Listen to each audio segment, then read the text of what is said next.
Thanks for what you do with your podcast and all the rest. You're doing a great job.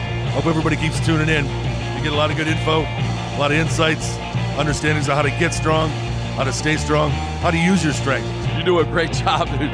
You make things better than they are in real life, I think. If you don't follow Massenomics, y'all do it. Social media, website, everything. Massenomics.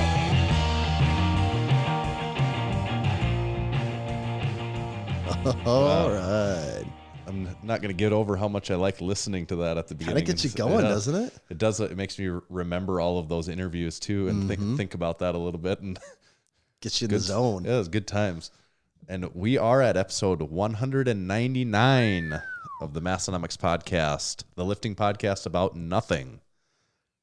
We are going to hear a little bit from our sponsors here. How's that sound, Tommy? Sounds really good. Actually, so good that I want to, I don't know, maybe like give them. Oh, just wait. Nope. Give me a... Nope.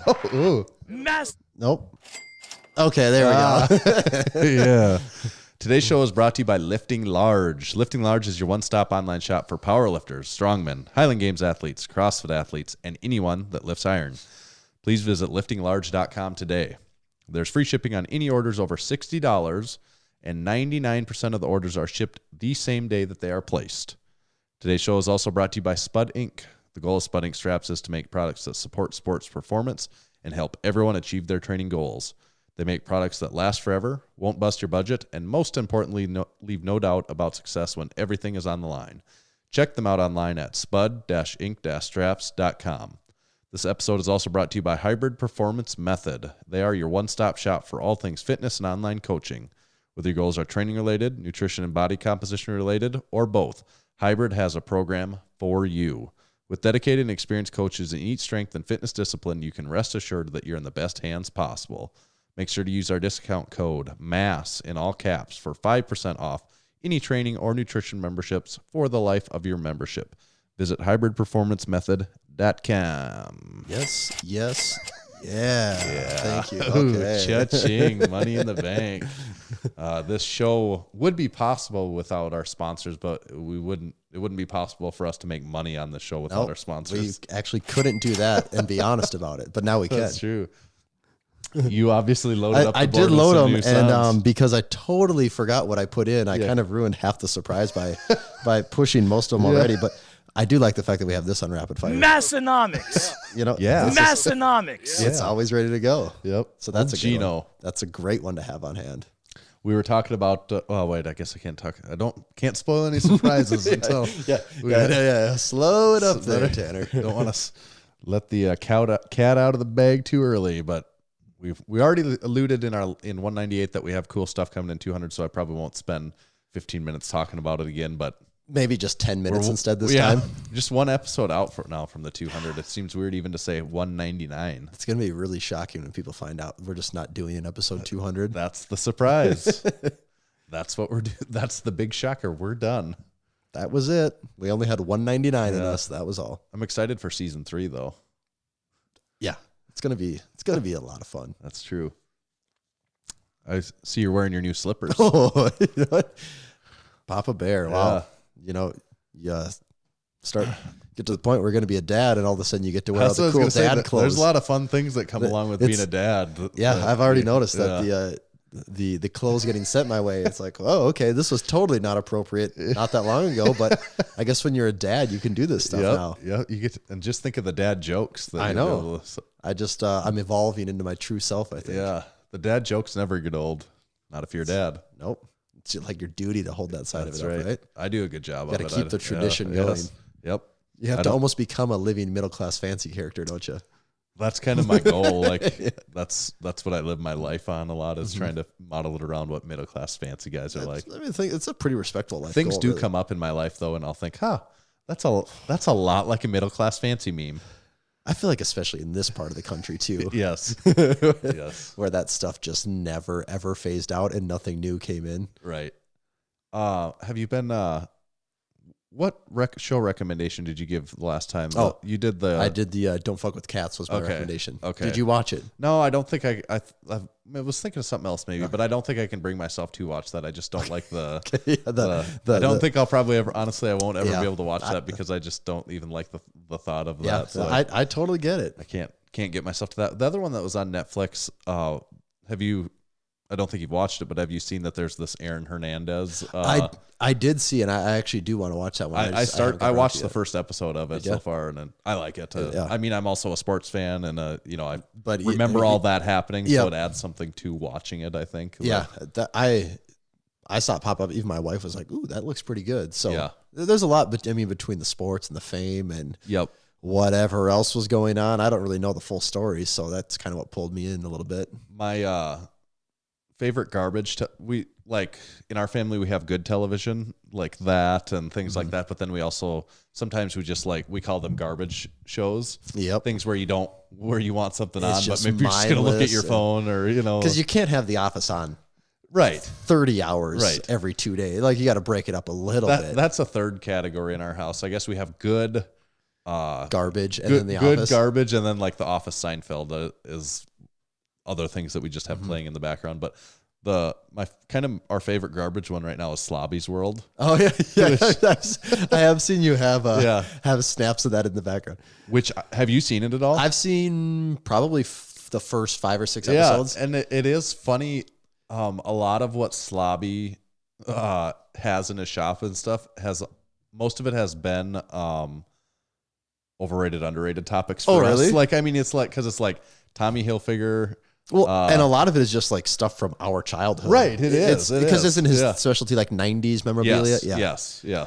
And for anyone that doesn't know what we're talking about, this show on Netflix, Slobby's World, it's a guy that owns, would you call it like a vintage or a retro shop? A vintage. I think it's in Tucson, Arizona. Yeah. And he specializes in like 90s vintage. A lot of sneakers, so a lot of like Jordan sneakers and stuff like that. But even just the whole NBA, like anything NBA, anything sports. Champion jerseys is a really big starter thing. Stuff. Yes. He has a lot of bootleg. That's what I was going to say. A lot of bootleg, because like Louis Vuitton, MCM, Tommy, Ralph Lauren. Mm-hmm. I did not, watching that, I did not understand. That was the first time I actually. So there's the difference in bootleg and the difference between bootleg, real, and counterfeit. So real is the real deal. Counterfeit is something that's fake that is trying to replicate the real as close as possible. But bootleg, and then bootleg, I never actually understood this. I just thought people use bootleg and counterfeit interchangeably. I think most people do. Right. But his definition of what bootleg was, and this is probably true, is that bootleg is. It's taking the design aesthetic and then making something new. Right. So coming out with a pattern or a design or a shirt or something that company, it looks like it belongs to them, but they never came out with anything that using it in a way that they never did. Yeah, that they didn't do. Maybe taking a design they had on something else and putting on a completely different product. Okay, let's make this relatable for our listeners. Lift shorts. So when someone takes the lift shorts and puts a patch on the side that says lift, that's a counterfeit. Right. But if someone comes out with a new design that has the lift logo in a different way, that's a bootleg. Yeah. Right. And I think Dapper Dan is like a big bootlegger. Oh, I think maybe. Yeah, I picked that up from the show. But bootlegging, so counterfeit is, I wouldn't say there's a resale market for that. Like that's kind of like, that's counterfeit. Mm-hmm. Bootlegging, there's like a whole separate market for it. Because people are buying bootleg stuff. Gucci shirts there for $90. Right. Or the other big thing is like classic rock and rap tees. People are, these are, by classic I mean old used t-shirts from the 1990s. They're just vintage 90s band tees. Yeah, that can be like very cracked screen printing that people are spending $250 a pop on. Yep. And like he knows like, oh, that's a black and yellow Wu-Tang shirt. They only made that from 97. It went with that album and it's worth $240.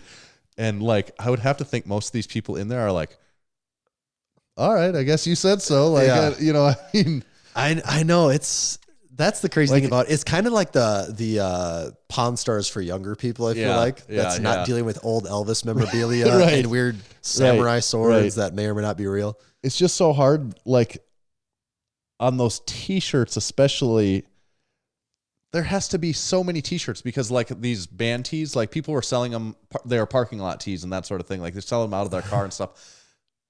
I don't understand who's setting the price. Like, you could say whatever the hell you want to, and it's just a matter of finding someone to buy it at that point. But it's so weird to me, like, what separates the $40 used T-shirt, the $100 T-shirt used T-shirt, and the $250 used T-shirt. And like with all this, it's just hype. So it's just what is there for hype around it, and how we get to charge so much for the lift shorts. That exactly, we do. it's purely hype. But like some of that, if people start coming into the shop, and I think if all right, people are buying this shirt at $70 all the time, he's gonna start selling at 90. And if he's saying, oh yeah, someone's paying $90 for that, then I guess all right, you just told me that's what the price is, so I guess that's what I pay. Right. And people are obviously going for it. Yeah.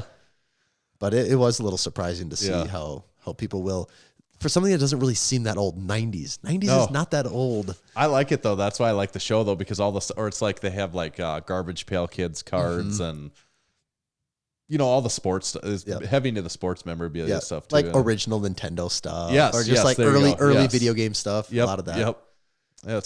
Yeah, so that's kind of a good garbage. Yeah, and they're only like 20-minute episodes too, aren't they? Yeah. So you can fly through. And you got to get over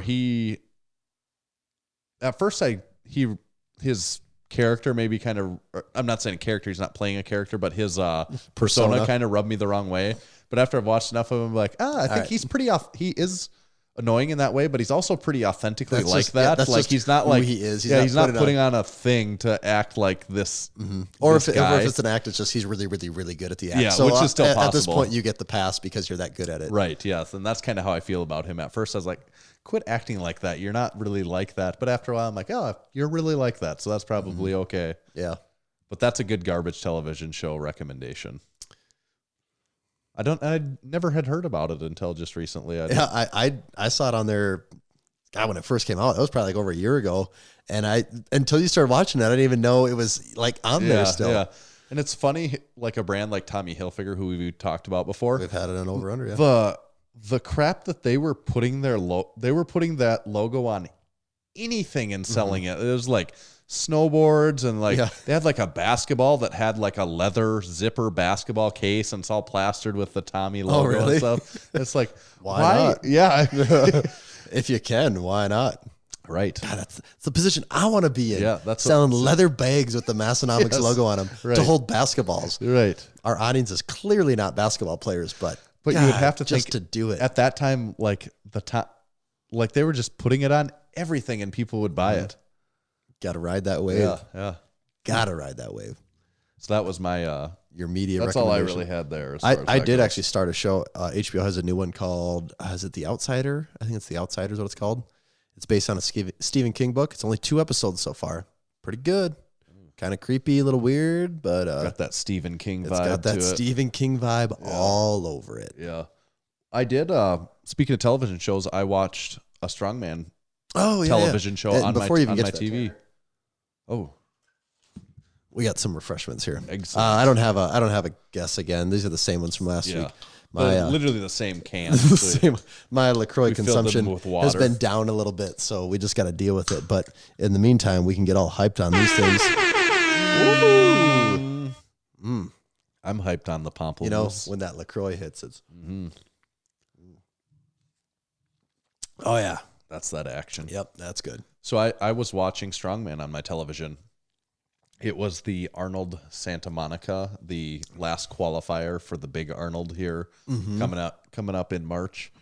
And I did pop it up on the television. My first thing is Rogue is doing a good job on these live streams. Did you have any issues with it? Because I saw on their Instagram post lots of people complaining about the live stream. Yeah.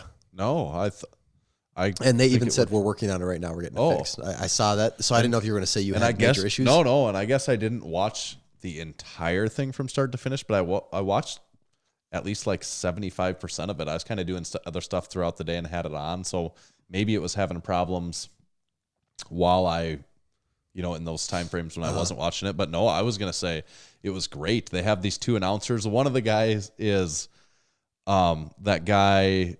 Maybe he did it last year too, but announcing, I don't think he was one of the announcers this last year at the Arnold Strongman. I think he did it 2 years ago. When we ate at that taco joint, he was in line in front of us one time. He's kind of he did like Highland Games and he's kind of dry almost a little bit. Yeah. Because I think this last year was like, wasn't it like the American Ninja Warrior guy with this last year? Yeah. I think so, but he was this guy. You know who I'm talking about? I think so. Yeah, I think because he looks like he's a bigger guy. Actually, yeah. He's a bigger guy. He's probably like 50 in his 50s or so. I can't remember his name, but anyways, they have two guys out there as announcers sitting at a table away from the action. You know, it doesn't look like they're sitting right in front of the Strongman show. They're like over in front of a Ferris wheel that's in the background. And they're doing like this ESPN thing, you know, with their headsets on, is what it reminds you of something that would be on ESPN. And I thought that was really, really good. And then they would cut to and they kept the pace moving, and they knew what they were talking about. But there would be, so they would talk for a while, and then there would be like dead air for like 10, 15 minutes where it's just a background shot of like the stage and things going on and people getting stuff set up. So it wasn't like a constant show. There would be like 15, 20 minutes where there's nothing to watch. Actually, between events, though. Yeah, between events. But I mean, it's a live stream, right? So and just the nature of the sport, there has to be that. So I could live with that compromise. No, I was impressed with that. That live stream is great. If Rogue keeps doing that, if every like big powerlifting strongman event that existed that I had some interest in watching, if they all had that would be like, that would be a game changer.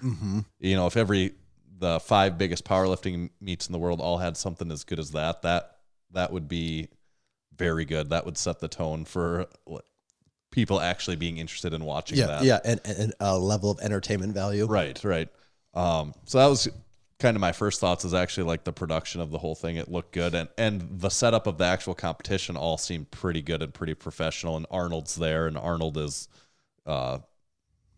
brings that aura with him. Right, he does. And there's a couple celebrities there. I don't remember who, but there was a few there. Most important thing, though, in the back, from the direction the cameras were watching the competitors almost the entire day, there was a guy just like right on screen wearing a big guy wearing the Yeah Buddy shirt. And it really stuck out. Yes, it did. You realize at that point how many people have black or white shirts on, and how bad that blue shirt just stands out. This is exactly how it went for me when I first noticed it. I'd been watching this thing. It was like the first event was the log press. I've been watching for about 5 or 10 minutes, and I was just kind of watching the action, and all of a sudden I had a thought. I was like, I wonder if anyone there is wearing a Massenomics shirt. And you have to assume with an event like this, there's at least one Massenomics shirt that's floating out there somewhere. And I had that thought, and I was like, I'm going to start looking on the TV and seeing if I can see anyone in the crowd that's wearing a Massenomics shirt. Start doing the Where's Waldo right there. Yeah. And I literally had that thought, looked, and saw the Massenomics shirt, and I was like, oh my God, there's someone awesome. There wearing it. Yeah. And I had probably been looking at it and just not really paying attention, but it was just so... When I did that, I had the thought that I'm going to consciously scan for it, looked right away and saw the Massenomics shirt, and I was like, oh my God. Yep. Yeah, that's really cool. It was cool. Just because, I mean, we're everywhere at this point. Yeah, and I shared that, and that guy, you know, I obviously didn't remember who it was, I don't think, but it was the guy, I think, that had a Snapchat story with Rob Gronkowski. Was it him? Oh, yeah, okay. I thought it kind of looked like him, but then I was thinking, but that's also just me thinking of the only other notable person I saw. Oh, it was him. His name on Instagram is like Huge Russian or something like that. Yep. But that was him, and I was like, wow. I told him, thank you for sitting front row in that shirt the entire day. Yeah, that's super cool. That's funny now that he hasn't worn that shirt to meet Rob Gronkowski in his snap, and then now sat in front of the live stream. Where the hell does he live? Because I guess Gronk could live in LA or something. Maybe he does. I just assumed he was on the East Coast for whatever reason. I probably shouldn't have assumed that, but that's kind of what I thought the case was, though, too. Yeah, that'd be pretty cool if he was on the East Coast and flew out just for this. Right. Just to get on. We'll never know. Just so we could see him in his Yeah Buddy shirt. Yeah. They have to see me. Maybe that's the only shirt that guy has. You know, that's what I like to think of. Rob Gronkowski gave him all of this Patriots clothing. He's like, no, I'm good with the Massenomics shirt. I'm good with the plain ones. The competition itself, the cliff notes of that was this was the last qualifier to make the big Arnold. And neither Brian or Martins had qualified. And that's something that we talked about going back to the Arnold Spain, wasn't it? Yeah. Because that was the last qualifier before this one. And that was in like October. Probably. So it's been quite a while because Big Brad competed in that one, and that's been a while. Yeah, 4 months. Yeah. So yeah, I kind of actually did forget about this part of it, that there's going to be one more guy that gets in. We don't know who it is. Right. And this was the answer day. Right. And so the big thing going into it, and kind of why I was curious to watch it, I just realized on a Saturday that it was on, and I thought, I actually have some time right now, so I'll pop it on. But then I was like, I really want to see if Martins or Brian is going to win. And that's kind of in my head, that was my thought, which one of them is going to win. And neither of them had to necessarily win the competition to get the invite. So I shouldn't say win, I should say who's going to get the invite.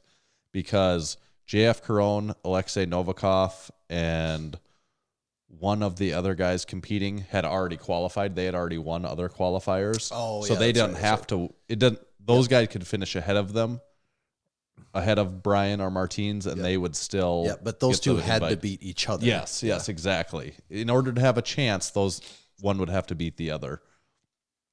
But so what actually happened, I was watching the first event was a 385 log press. Brian got 3. He did the thing. You did the log press the year for our Strongman show where we're outside. Yep. And for anyone that's never done this before, if you go lift outside and do a log press, when you look into the clear blue sky, it is way different. Disorienting. Big time. It's nothing like looking up at a ceiling, because no matter what, there's no ceiling that's an endless abyss of nothingness. That's not a thing. Focal points in the ceiling. And, we practiced the log a lot in the gym, and I was feeling pretty comfortable, especially, getting to my spot. That was never a question. And the first time I flipped that log up and looked up, it was just like I had no reference point in the world. Yeah. It was almost like I was spun around. Right. I didn't know. You lost where you were at. Yep. And then after that, you just realize all right, once I get to that point, there's nothing to reference. You just go with it. Yep. But it's a very weird feeling when you're not used to that. And Martins actually, I heard him talk about it. He said what he does because usually in those scenarios, they're warming up in a different spot where they're usually under a tent or something. Mm-hmm. So they're not experiencing that until they get out there to do it for the competition. So that he will often close his eyes while he's warming up. Yeah, that makes sense. So he has to battle that same thing. So that way or a similar effect. So that way when he goes out there, it's not the first time experiencing it for the day. But anyways, Brian, the first time he cleaned it, he took 5 wobble steps forward and back, and you could tell it was just because eventually when he pressed it, he had a good press. Yeah. But then even the second one, as soon as he cleaned it, he was kind of like a drunk sailor stumbling around. It's a weird sensation.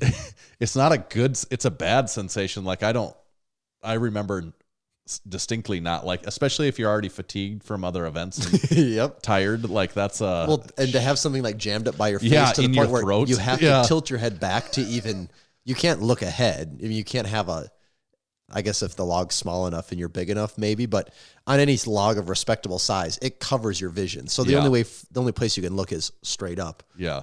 And in this situation, it can be a little hairy. Yes. So Brian got 3. I think Martins ended up getting 3. Also maybe missed his 4th. And I think the favorite of that would have been World's Strongest Gay. It's not Rob. Yeah, I think it is. Yeah. Yeah. Never remember his name. Every time we do this, he would have been the favorite to win that because he's an excellent overhead presser, and he didn't win. The guy that actually won was Maxime Boudreau. I think I'm saying that name right. He's a Canadian. He won the event. He did, I think, 5 or 6 reps. Oh, so now all of a sudden, and this Maxime Boudreau didn't know who it was. I was like, I guess he's a good overhead presser, So he'll did well on that at least. Then it comes to the second event, which was, I knew I should have looked this up. But should have wrote these down. I want to say it was the Farmer's Carry. Yes, Farmer's Carry, second event. Martins beat Shaw by a little bit, but this Maxime Boudreau won the event. Oh, he did. He won the second one so too. He won the first and the second event both, and all of a sudden I'm like, wait a second, if this guy wins, neither Shaw or Martins are going to make it. We have this dark horse entry. And then all of a sudden I'm like, that's really interesting. And I'm kind of finding myself almost cheering for this guy a little bit. Yeah, we got the underdog situation going on here. So the third event is the Rogue Sandbag over bar. You know, the thing they do at the Arnold in Columbus is a different setup, different event, but basically a sandbag over the bar.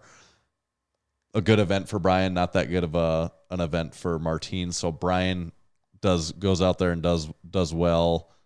Martins doesn't do quite as well, so it looks like Brian's probably going to win it. But they interview this Maxime Boudreau, and he's like, "Oh, this is my favorite event." It's like, really? This is your favorite event? Sweep like the you just first won three? the other two, and he goes up, he wins the event. He did, yeah, really. So he wins the first 3 events Out of 5, correct? Yes, out of 5 total events.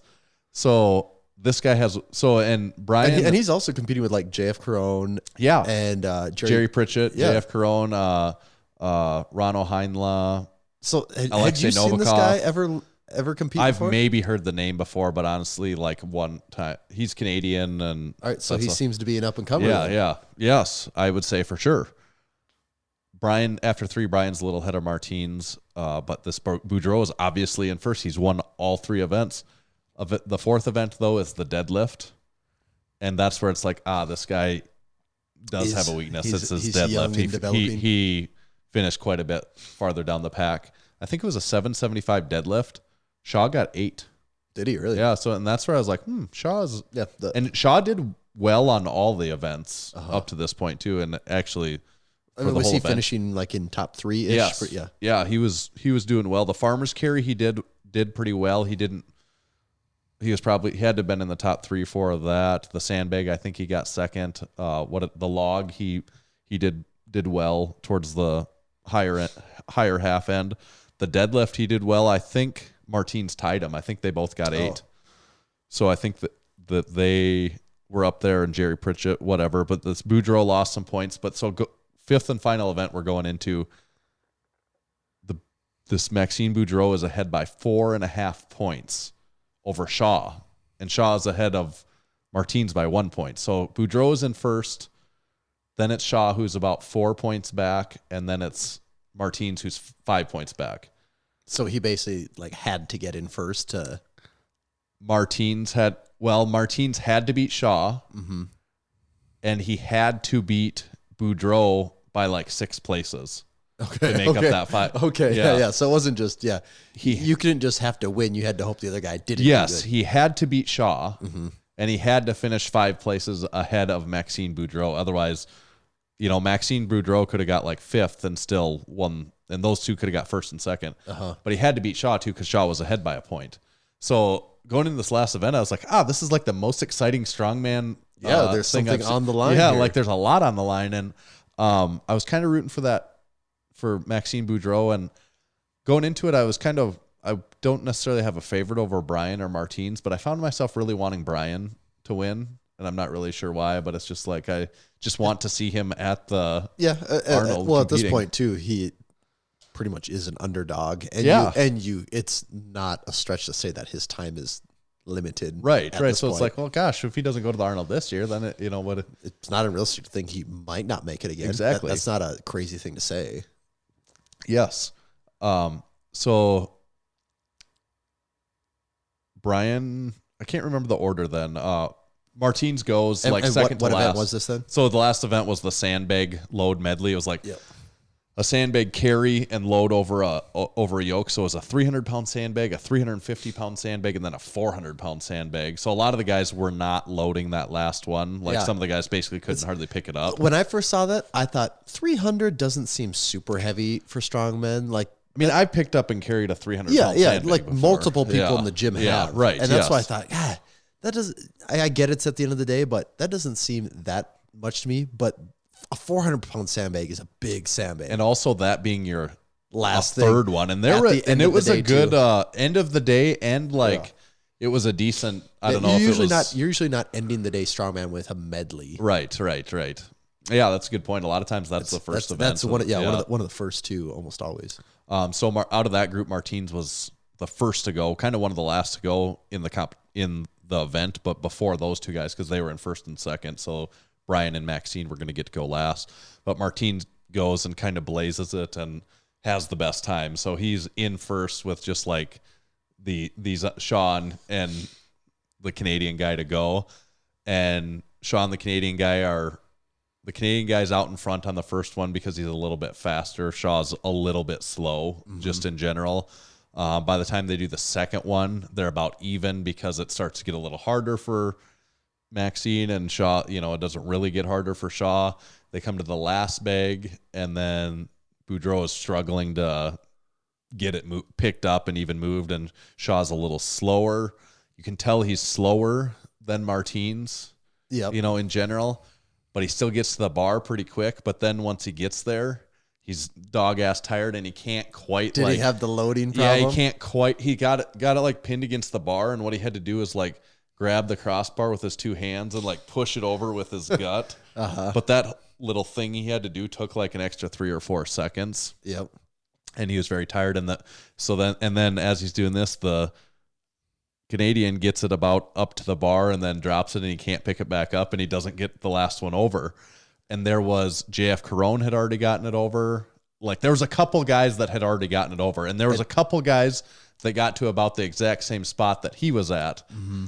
So you could tell that Martins had a faster time than Shaw, but you weren't really sure if anyone else was in between Martins and Shaw. If like JF Caron went about the you can't keep track of all that. And they didn't have all these times posted. They didn't have any of them posted, but you knew that like JF Caron, maybe he was faster than Shaw. It seemed like they're about in the same area there.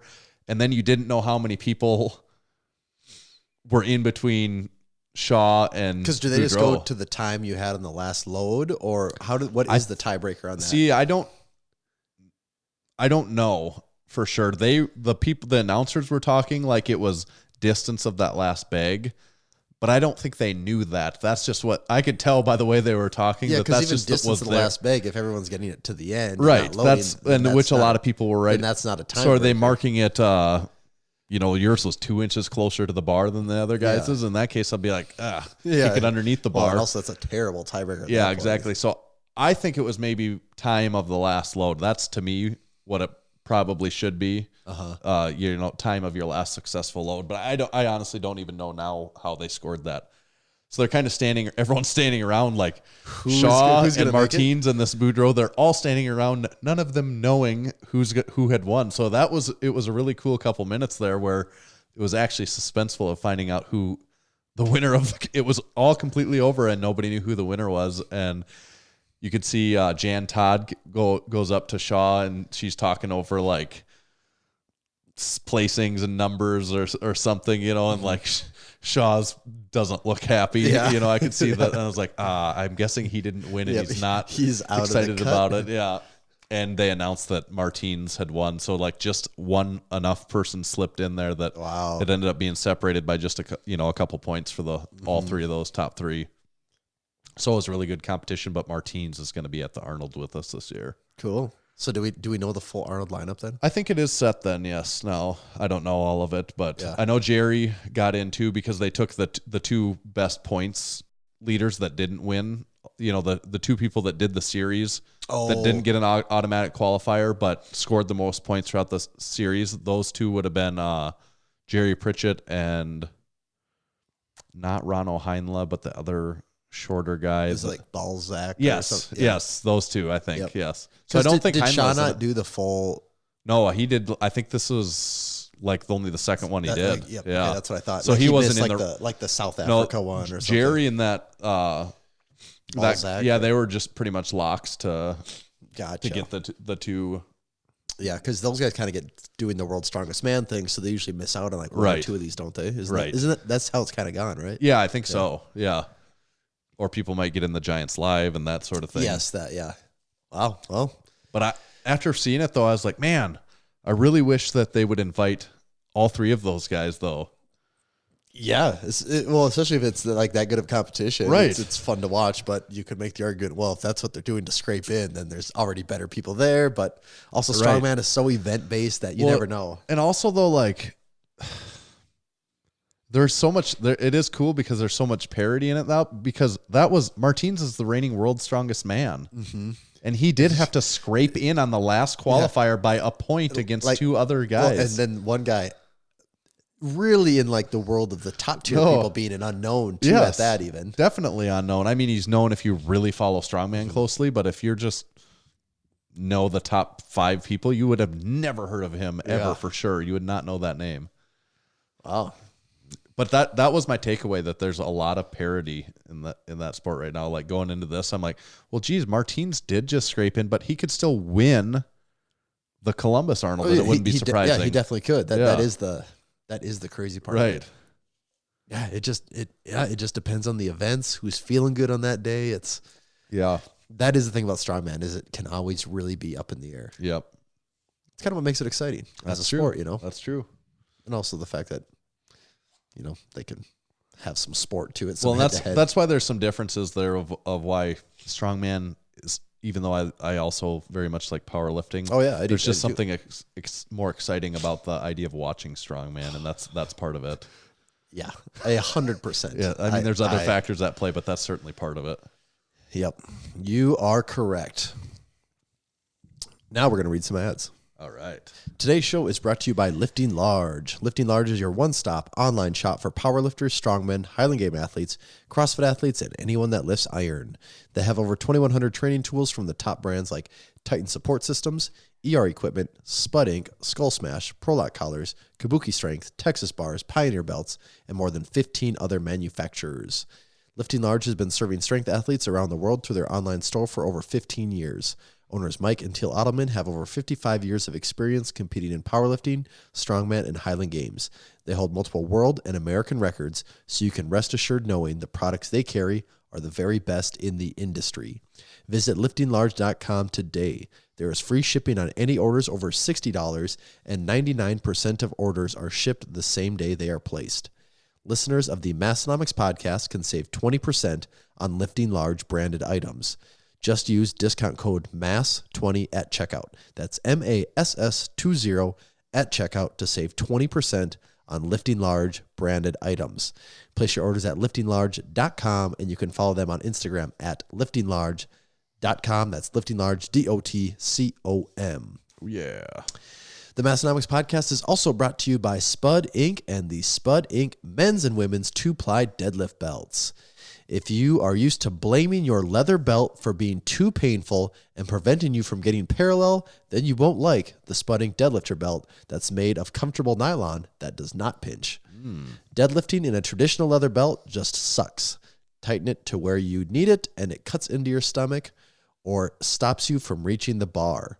Loosen it up, and it doesn't give you the support you need. The Spud Inc. Deadlifter belt is made from a soft, flexible 2-ply webbing that has enough give to stay out of your way, but is as tough as any leather belt you've ever worn. The attached strap and ring make tightening and loosening this belt effortless, while the industrial Velcro keeps it tight while you lift. Check out Spud Inc. and the 2-ply deadlift belts online at spud-inc-straps.com. Right. Remind me something I'll mention about the Spud Inc. deadlift belt after we finish the ads. I just that actually made me think of something too, Tanner. Okay. So maybe it's the same thing. This episode is also brought to you by Hybrid Performance Method. If you've been training without a coach and have been looking for a competitive edge, remember to check out hybridperformancemethod.com. Hybrid has 15 different strength and fitness programs covering everything from powerlifting and strongman to gymnastics and general fitness, all included in one training membership. That's not all. Hybrid also offers one-on-one personalized nutrition coaching that uses lifestyle habits and a flexible approach to shape your nutrition plan around your current lifestyle, instead of turning your lifestyle upside down in order to support unsustainable habits that only work in the short run the way most programs do. If you're ready to take your training, nutrition, or both to the next level, use code MASS, in all caps, MASS, for 5% off memberships to all programs for the life of your membership. Thank you to our sponsors. Money in the bank. Yeah. Woo. No, you did the green one. I did actually set the green one to money. Yeah. And then I don't know why I forgot that when we started, but now I know. And we also got this. And we also have this. Give me a hell yeah. Give me a hell yeah. Stone Cold. So Brian Shaw was wearing the Spud Inc. deadlifter belt. Okay. Along with that, he was also wearing all different not the typical sleeves that you would have seen. He did not have Mark Bell stuff on. He did not. He's starting his own company. I saw that. Yeah. I saw that. Yeah. Do you remember what the name of it was? No. I know. Something not about Brian Shaw, just like some name he came up with that sounded good, I guess. Yep. I'm going to tell you what that is right now. It's not stoic but it's just like. It is right here. Evolution Athletics gear. Give me a hell yeah. That's probably what he's thinking. No, I know what he's thinking. That is actually exactly what he's thinking. Yeah. Yeah, so he has sleeves, wraps, elbow sleeves, knee sleeves, wrist wraps, like a reband short even, and the knee sleeves and elbow sleeves look exactly the same as the slingshot like 1.0 version ones.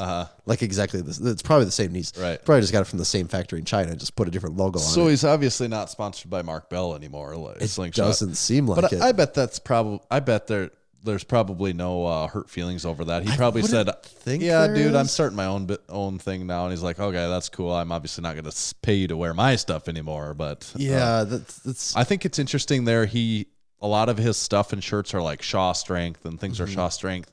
I think he purposely branded that as something that's not Shaw strength because more interested. I'd say he's probably more interested in the long haul, maybe more mass appeal than. I think so too. At some point, I don't think people want to wear something that's just a guy. Right. Like they want think something so that's either. more of a brand to get If you're behind. not Michael Jordan, that eventually doesn't work anymore. Yeah, outside of him, that almost doesn't work for anything. Right. Exactly. So wouldn't you think that's the logic behind that? Oh, that's 100% what I assumed. Evolution Athletics, I would say it's not the coolest or most exciting name, but it's just like a name of that stuff that you would totally expect to hear. Totally fits in totally fits in the market. Yeah. I will give him that. It belongs in the market without a doubt. Yes. There's a lot of garbage in the market, but it does fit in the market. I'm not saying it's garbage, but it does fit in the market. Right. Absolutely. He's certainly thinking about his exit strategies, though, I think. I think so too, which is smart of him. Yes. You got to do that. Can't keep pounding away on that body forever because there's only so many miles on that thing. I mean, I recapped the whole thing, but just generally speaking, after watching that, I was like, I am not counting him out just yet because he was just like little slip here or like a little thing there, a lockout here away from winning that. Mm-hmm. And the competition there is basically on the same par as what he will be at the, it's still the best competition that he's facing there. Thor isn't there and he can replace a couple other people with a couple other people, but he's right there still. Yeah. Well, and he still is one of the best strength athletes alive. There's no doubt about that. No. I do think the events were probably pretty good for him there, so that plays a part of it. But but I just wouldn't count him out completely yet. And I still am like, I am not convinced that they are not going to allow him to compete at the Arnold in Columbus. I'm not buying that they're going to do that. I wouldn't be to shocked them, if there wasn't we had a special guest invite this year, or one person mysteriously couldn't make it. Right. Because someone's not going to be able to attend. Mm-hmm. And then I think they're probably supposed to go to the next person on the points list, which I think is Rano Heinle, if I saw that right.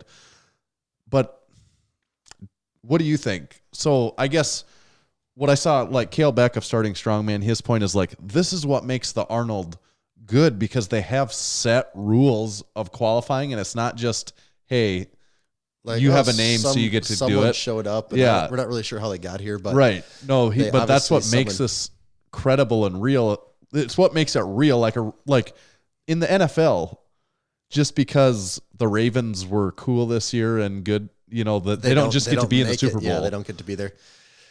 But I don't care about that. I want Brian Shaw to be in the competition. I have a hard time with that argument a little bit, especially when the sport is like so not really under a governing body. Right. And it's still just individual. Like it's not teams. And then ultimately, yes, it's individual. And that is the thing too, where it's not really under a real governing body. It's under whatever rules are getting set by whoever is actually running the road. I don't think anyone really even knows. there's maybe 5 people that could answer that question of who actually sets the rules for how you qualify. Right. So, I mean, the rules are out there, but then even like getting to be invited to them in the first place, if you're not one of like 15 people, I don't even really know how you actually get the invite either. That's kind of all cloudy. Yeah.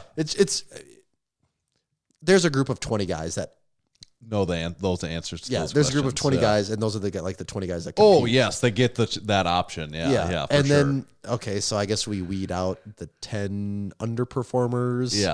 Yeah. In this case, it kind of sucks because it sounds like maybe there was a couple pretty decent performers, but I guess whatever. Yeah. But like when it comes to Brian Shaw, 4 times the world's strongest man, like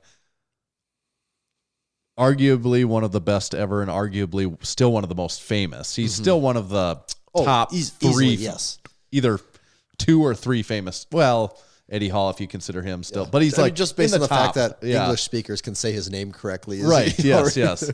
Like, I just want him to be there just for maybe he is on the up, like he has been suffering some injuries and like he was kind of getting it rolling here, and maybe he would be in good form for this event and be like, it's not unrealistic that he could be, if he got to go, that he could be in contention for winning still in that group.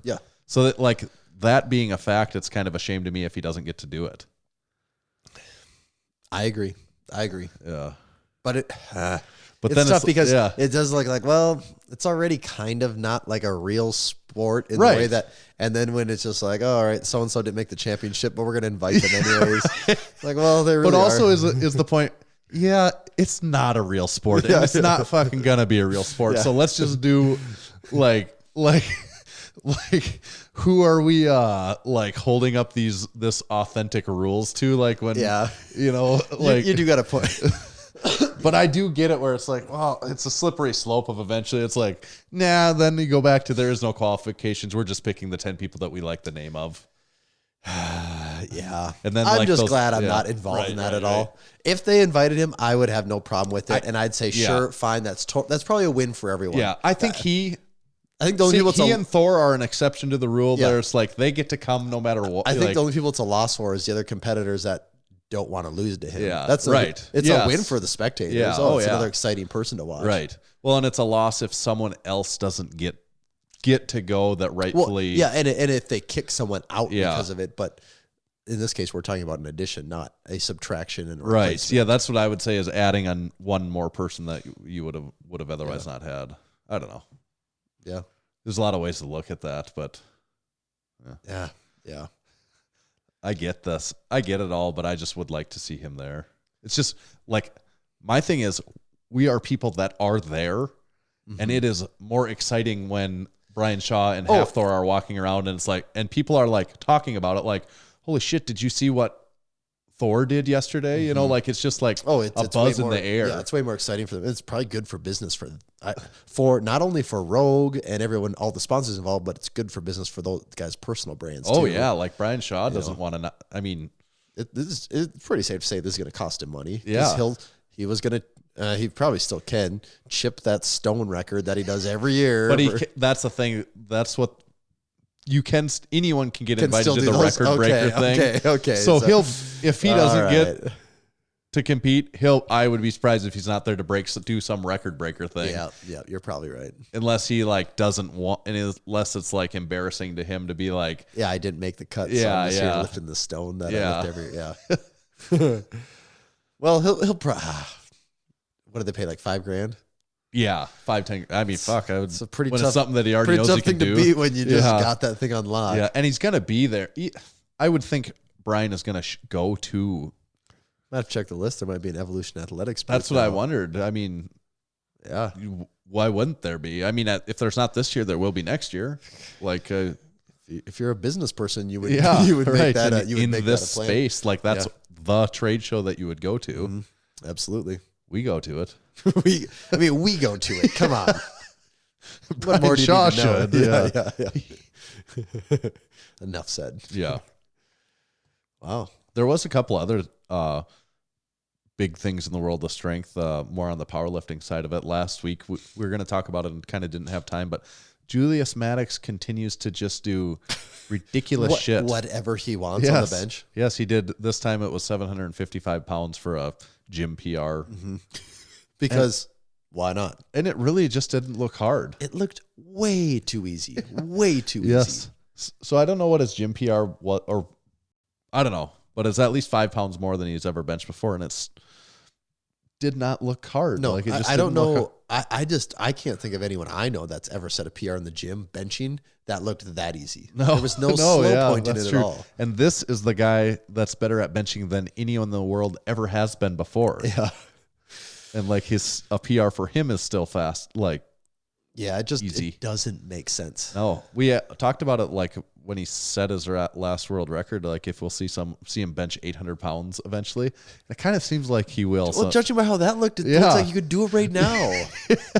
A modest 50-pound jump. But if someone benched 550 like that, you'd say, "Oh, 600 is there easy." Right. And I get we're in a completely different territory, but uncharted. But still, the way 750 goes that easy, you got to think 775 is not that far away right now. No, and I think that would be one of the big numbers coming is either 765 is actually another plate. That's 8 plates. He'll be hitting an he could have hit an 8 he could have hit that 765 just 10 more pounds. So he'll be at an 8-plate raw bench in the gym kind of right now. That's so dumb. Yeah, that is really dumb. Make any sense. 8 plates on each side for the bench. Wow. Yep, doesn't make sense. Yeah, he has to worry about like a bar whip and stuff on benching. I know. Bar whip on the unrack. Yeah, he needs the monolift attachment for the bench. Can't lift that thing out. He really is crazy. Mm-hmm. What was it? There was John Hackett did a big one. Yeah, I think he totaled 2,055. He didn't cut weight, so he wasn't competing in the 183 or 181. He weighed in at like 195 or something like that. So it was his biggest total ever. Yep, and that takes the record from Jesse Norris now, correct? It did. Yeah, because that was that the 2035 or something like that. Yeah, that was like that 203 pound. Well, that one's always confusing. It was it 198? 198, yeah. Because he was always a USAPL lifter, but that was done at Record Breakers, wasn't it? Yes, it was. Which has the different classes. So he was in the 198. John and him were both in the 198 class for this recent record. Yep. So yeah, he broke John almost kind of casually, it seems like, just was like, I'm just going to do this meet in this other weight class. And he set the world record in sleeves by about 20 pounds. Mm-hmm. I think he deadlifted 810, which is a PR, and he benched like 523. I know. Those are... He's almost got, I think he's the third heaviest, I think he's the third heaviest deadlift in that weight class. Really? In sleeve meets. So it'd be like Kaler and there was someone else in there. And then bench, he's like the second heaviest bench. Yeah, it was just like Malik Dearstein. For like a full power. Yeah, full power. Yeah, well, that's how many guys under 200 are benching over 500 that aren't bench only. Yeah. I just have a hard time thinking of anyone, Yeah, especially like you said, that aren't bench only. That's the big differentiator there, I think, for sure. Yeah, that's super impressive. So he's pretty good at lifting things. He is. Well, it just makes you think, okay, if he really wanted to just fill out like that 198 weight class, I would think his numbers could easily jump another 100 and some pounds over the course of like he could total 2150 if he was because then he would weigh more like 205 to 210 and he would cut down to 198. Yeah. But then also it's like, well, then what if he just starts making the run at more classes? Right. Yeah. It's kind of always the big jump after that is like the 220, right? Yeah. And then you're getting like Yuri Belkin territory, which is now you got to be like totaling like what 2300s. So. Yes. But he's not. It's not unreasonable. If he did it over a period of time, it's not crazy. 5 years from now, that I would say that's possible. That's not in the realm of impossible. No. Nope. Wow. Mr. Hack, where will he go? Wherever he wants, probably. Time will tell, yeah. Yes, that's right. Oh. Should we jump into our most favorite segment? We are getting to that time. Oh, perfect. I wanted to review last week's overrated, underrated first. Mm-hmm. There's a couple good talking points on that, actually. The first topic from last week's overrated, underrated was Ben Stiller. I said underrated. Underrated. The people agreed with you. 62% underrated. I'm proud of the people on that one. I voted just hours ago, so I think I know the answers to these. You probably already do. Magic, you said overrated. And I think everyone else said overrated. Yep, 55% overrated. Still 45% underrated on the Magic. Extended warranties. I said overrated. I was shocked actually the number of people that did say underrated. Yeah. When I checked, it was like 30 something. Yeah, 31% said underrated, but the majority, 69, said over. I still was surprised that there were people that thought warranties were underrated. Yeah, yes. Okay, then so this is the last one. Yeah, what was the last one again? Tiger meat. Tiger meat. Oh, was it like 50-50? It's 53% underrated right now. I'm curious if people actually know what that is. Well, got quite a few messages about. That's the one where I got several messages of where people called it different things. Someone from Michigan said they call it raw dog. Oh, okay. What were some of the? Oh, someone said steak tartare. Oh, I have heard that actually. So I had to Google steak tartare, and I think it's very similar. Steak tartare, I think, is fancied up a little bit. Oh, it could be. Maybe just a little bit. But then just got this email as we were podcasting here also on the title is Tiger Meat. Breaking news. Yeah. I have lived in Canada and Pennsylvania. I had never heard of tiger meat until Massenomics episode 198. So tiger meat might be specific to your region. From your description, it sounds unpleasant. Is that it? Wishing you all the best on the hashtag Road to Recovery, Mike. I thought they were going to have some groundbreaking news for us. No, I just thought it was funny. It sounds unpleasant. Based on your description, it sounds unpleasant. It's good. It's like meat on a cracker. But based on that description. Well, yeah, we did not do a good job of explaining it, but it's surprisingly good. But there did seem to be some people that hadn't heard of it, and also that it has some different names in some different regions there. The regional delicacy. Yes. I still like someone else said tiger bones. Really? And they're like they responded, no, it's not tiger meat, it's tiger bones. And I was like, no, it's not. Yeah, that's a bad name for it. But it is not. Should be meat for sure. Yes.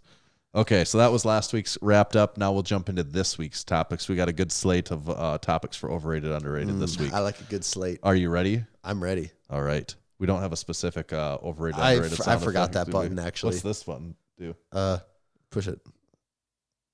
Oh, I left that one. That's what it was. Right. I couldn't remember for sure. What's that one right there? That one's the Massenomics. Okay. You know, red for Massenomics. Yeah, I gotcha. All right. Green for money. Yep. Blue for air horn, obviously. That one for Stone Cold. Give me a hell yeah. Yeah. And I kept that one on too.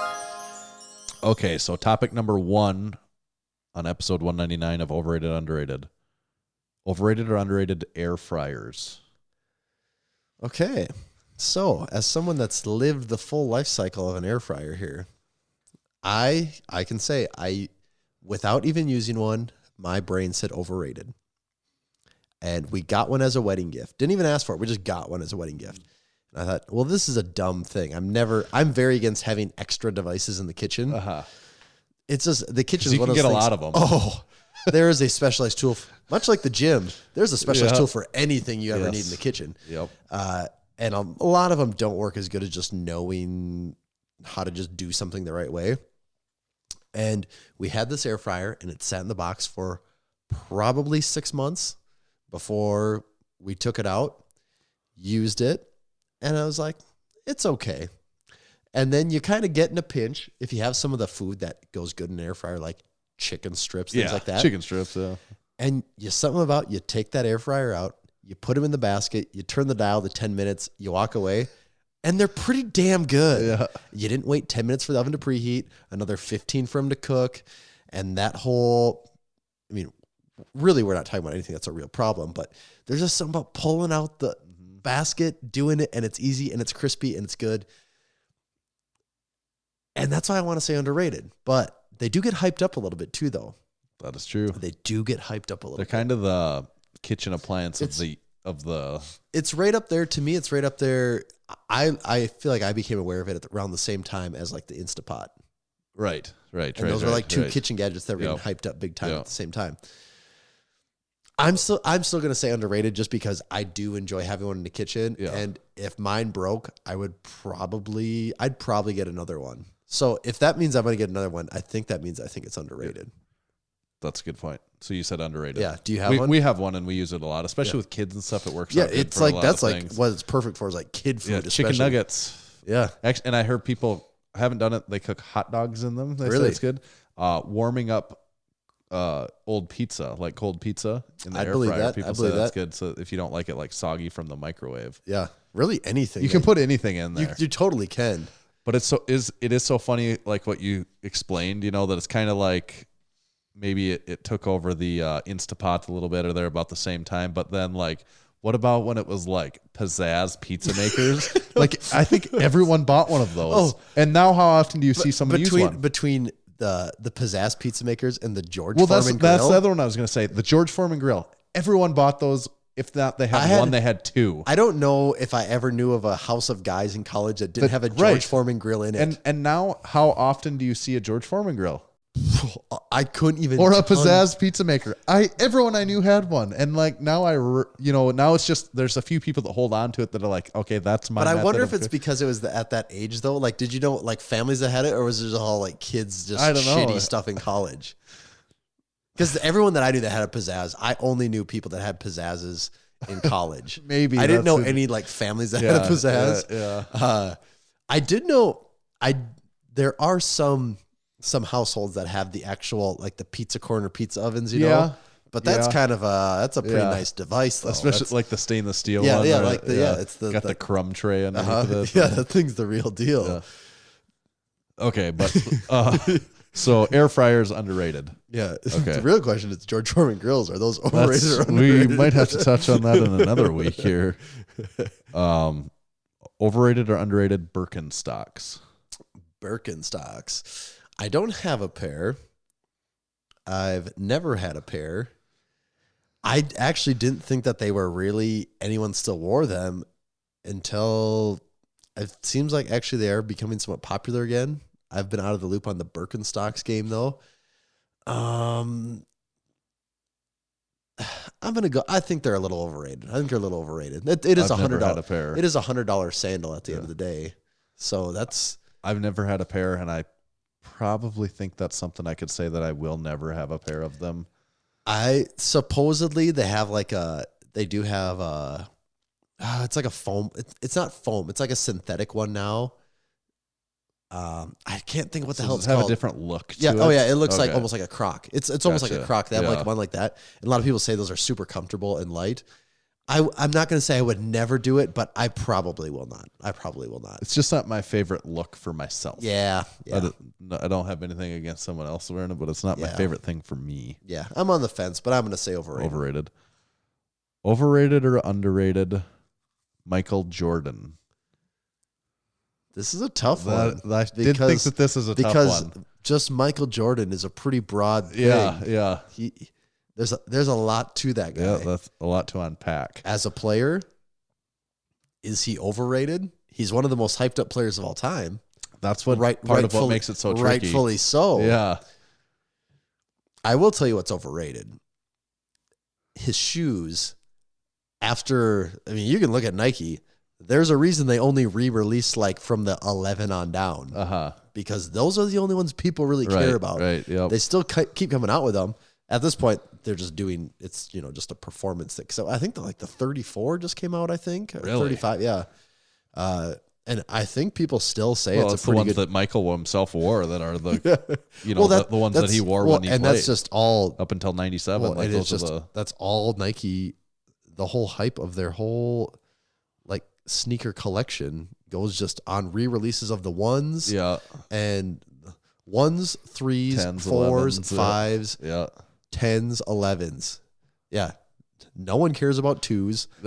Sixes are sevens and eights are kind of in that same area Yeah. too. I can't even think about the 9. Oh, 9, yeah. 9 is somewhat, but it's like the sweet spot. Like everyone says 1, 2, 3, 5, 10, 11. I feel like that is Yeah. where Nike makes I had to so look- much money. Look up what the 12. I do like the 12 too. I actually have a pair of the 12s. Do you really? Yeah. Oh, they're when I was in Kuwait, they not going to use the term for the shops that they have but they have these shops Yeah. that you can buy knockoff crap from. And like Jordan shoes are one of them you buy for like $30 or whatever. And I bought a pair of the 12s there. And I do like the 12s. Yeah. I do not know what any of them are after the 12s though. If like that, 13s are like the He Got Game. Like that's what Ray Allen wore. Oh yeah. Like the 13 is a somewhat recognizable one. Yeah, that is too. But after that one, to me, they really start to drop off in a hurry. Okay, yeah, the 14 is not recognizable to me. I can't even think of what it is right now. Oh yeah. I know what that one is, but yeah. But I agree. 12 is really my last of my favorite ones. 11 is a really good shoe though. Yeah. I really like the 11. 11's super classic. Even 10's. 10 is like the red and black 10 was like, I remember the that 10 being is really good too. The red and black 10 great. was the first one I remember being a kid. I went to my friend's house that had an older brother and he had an East Bay catalog there. And the 10s, the red and blacks were in it. And I remember the time thinking, I was probably in like third grade. And that was the first time in my life I thought, whoa, that is really, really cool. Yeah. And that, I didn't even know what a Jordan was or anything, too young to comprehend. I think I knew who he was at that time, but I didn't get that he had his own shoes. Right. Like that concept was a little above my head. But yeah, there are some absolute classics in there. But so when we're talking about Michael Jordan, though, we have the shoe line. We have the player. We have the man himself who keeps a pretty low profile for who he is. Yes. But now you wrap it all together, and is he overrated or underrated? Wow, Tanner, this is a really hard one. I agree. I don't know. I don't think there's a right or wrong answer. It's tough because what's tough, what we often say a lot of times about overrated and underrated is you have to pick one. But he is so highly, like he as a basketball player, or even just a sports player. He is as close to like the godly, like pinnacle on a pedestal as anyone in any sport. Yeah. The thing though is like by some people. Yes, yeah. But also like there's a lot of players that get crazy hyped. Like people hype him up, but they don't win championships. Right. And he absolutely won championships. Yeah. And like and he never lost them when he went to them. And that's like the whole point of being. Isn't that the whole point of saying you're the best? I still don't know if like someone comes along, say he's some 15-year-old right now, and he wins 8 championships in 30 years from now. He has 8. There would still be people that are like, no, not even close to as good as Michael Jordan. And you still wouldn't have had the same impact though. Right. Yeah. Right. It just seems really hard. Like LeBron's shoes LeBron and Kobe, their shoes they still have shoes coming out and they don't even touch anything. No. Like no one's excited for. Well, I don't think anyone could ever like do what he did. Yeah. Like it can't be done again. He's so high at I still think I'm going to say that's underrated. What makes it tough. I still think I'm going to say underrated. I still think it's too far reaching in just culture in general. What he's done to say overrated, I think at this point, I'm going to say underrated. Okay, underrated. That was one of the toughest ones that was I've had in quite a while, Tanner. Just one other quick thought on shoes. I can't remember the name of them now, but the Nikes that spell out air on the side of them. I love those shoes. Yep. Are they is it like the up tempos? Yes, there you go. Okay. That's what they are, the up tempos. Those are maybe one of my favorite. Outside of those, Reebok has 2 that I love. The Shacknosis? The Shacknosis. Did you see that's been on a re-release? Yeah, it's $140. I consider buying them even, but if I wasn't such a cheap man, I would have bought those. But then if I bought them, I would never wear them. Because that's the next thing with it. And I like those because I like the way they look, and I was a big Shaquille O'Neal fan. Mm-hmm. So and outside of those, the one other one is the Kamikaze by Reebok, which Sean Kemp wore, which those are really freaking cool too. Yeah. And all those shoes, like 90 shoes, are super in style again now. Yeah. A lot of those shoes were not considered, like the Jordans have always been fashionable, but those other shoes, a lot of them have kind of been like not considered fashionable. The Shacknosis, I could see how people would think that those are not a cool looking shoe, but to me they are but cool. It's to the point. It's to the point where it's just so over the top that you kind of just have to give it props because it is a really cool shoe. Yeah, yeah. And it is surprising that no one, as far as I know, no one's really tried to do like a look like that again. No, right. They just kind of let that be the one and only. Yeah, yeah. Okay. Last topic for overrated, underrated today. Overrated or underrated short shorts? Short shorts. Well, when you say short shorts, that's tough. Silkies, I think is the term. Maybe and you're saying when guys are wearing short shorts, not girls. I mean, that's like, and we're not even talking like a few inches above the knees. We're talking like like shorts with just a couple inch inseam. Yeah. I don't know. I guess you can interpret it how you want to. Because if you go short, eventually if you say short enough, because I can tell you what's overrated for sure. Long shorts. Those are absolutely overrated. Right. Working out with a short that goes like past your knee is infuriating at this point now. Like, because now there are options. With that, yeah. Oh, I couldn't even imagine doing something like that with a longer pair of shorts on. Yeah. They almost don't exist anymore. Even NBA games. They sure did when I was in high school. Oh yeah, but that's one of those things where just styles are changing. But you watch NBA now, a lot of guys, their shorts are hitting like almost mid thigh. Yeah, yep. And it's funny because what was it? Maybe even probably like 8 seasons ago, they had the spandex shirts basically. Yeah, with the really baggy long pants. Like and that I can was picture like Dwight Howard. And that. Yes, and that was to me such a terrible look. It was such extreme opposite ends of fits on the same body. Yep. And now it seems like things are coming the other way to where shorts are getting much shorter. The jerseys are pretty much staying a tighter fit, which I think makes sense. It's probably safer. You're not getting fingers and things caught. No, but short shorts though. I don't know what the public perception is on how they're rated. Yeah, that's what really gets this one tough for me. And then how short. That is the other tricky part here. Not short like Champion, because like Champion mesh shorts are short relative to those long shorts that we're talking about, but I don't consider them short shorts. It has to be shorter than that. Yeah, but not necessarily like super. Not ridiculous. Not like the okay, I think I'm gonna say underrated. Short shorts are underrated. Okay, short shorts are cool. Underrated. There has been a feew people request that the Lift Short 3.0 be short. I have seen that too. So maybe we have to explore that sometime in 2020. We'll hit up the R&D lab and really go in depth on it. Short 3.0. Yeah. Maybe even what about actual like spandex 3.0s? That could be something. There probably does need to be a 3.0 at some point in time. If we release a 2, kind of on the heater now, we have to put a 3 out. And it is kind of our cash train. We don't want to. It'd be pretty cool if we got to the point where there's more lift short versions than Jordans. Get up to lift shorts version 35. See, here we are, like saying like, there wasn't much cool after 12. That's what people are going to be saying about our lift shorts. Like, the 2s were a classic. The 2s when they came out, man, that was pretty wild. Yeah. And then they just kept re-releasing them in different colors. And people just kept buying them. And then they just keep arbitrarily raising the price more. $10 every year. Yeah. Oh, that is the business model. What a good strategy. I say it, I was just kind of hating on it, but I say it out loud and it sounds so good. When it's us getting the money, that's when it seems like a good idea. Yeah. When we're the ones collecting it, it makes perfect sense. Yes. Okay. Maybe we could say that the goal for 2020 has just changed based on this last conversation. Yes. We need to release 10 versions of the lift shorts this year.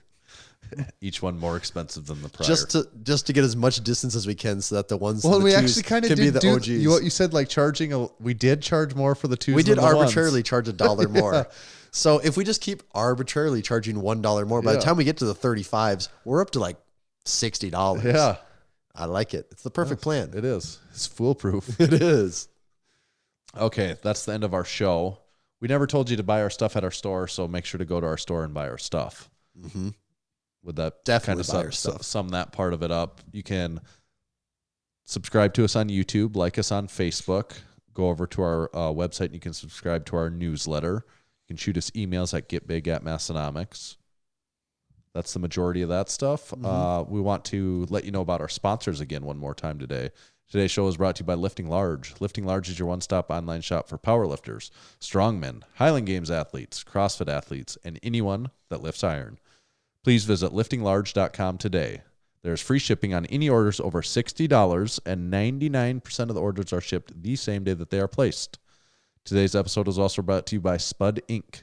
The goal of Spud Inc. straps is to make products that support sports performance and help everyone achieve their training goals. They make products that last forever, won't bust your budget, and most importantly, leave no doubt about success when everything is on the line. Check them out online at spud-inc-straps.com. This episode is also brought to you by Hybrid Performance Method.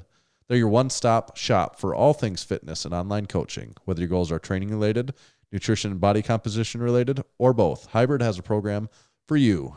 With dedicated and experienced coaches in each strength and fitness discipline, you can rest assured that you're in the best hands possible. Use our discount code MASS, that's MASS in all caps, for 5% off any training or nutrition memberships for the life of your membership. Visit hybridperformancemethod.com. And that wraps us up. Tommy, what's your Instagram handle? You can find me at tomahawk_D. And you can make sure to follow the official Massenomics Instagram page at Massenomics. We will catch you next time for episode 200. Woo! You're going to want to check it out. Don't miss that one.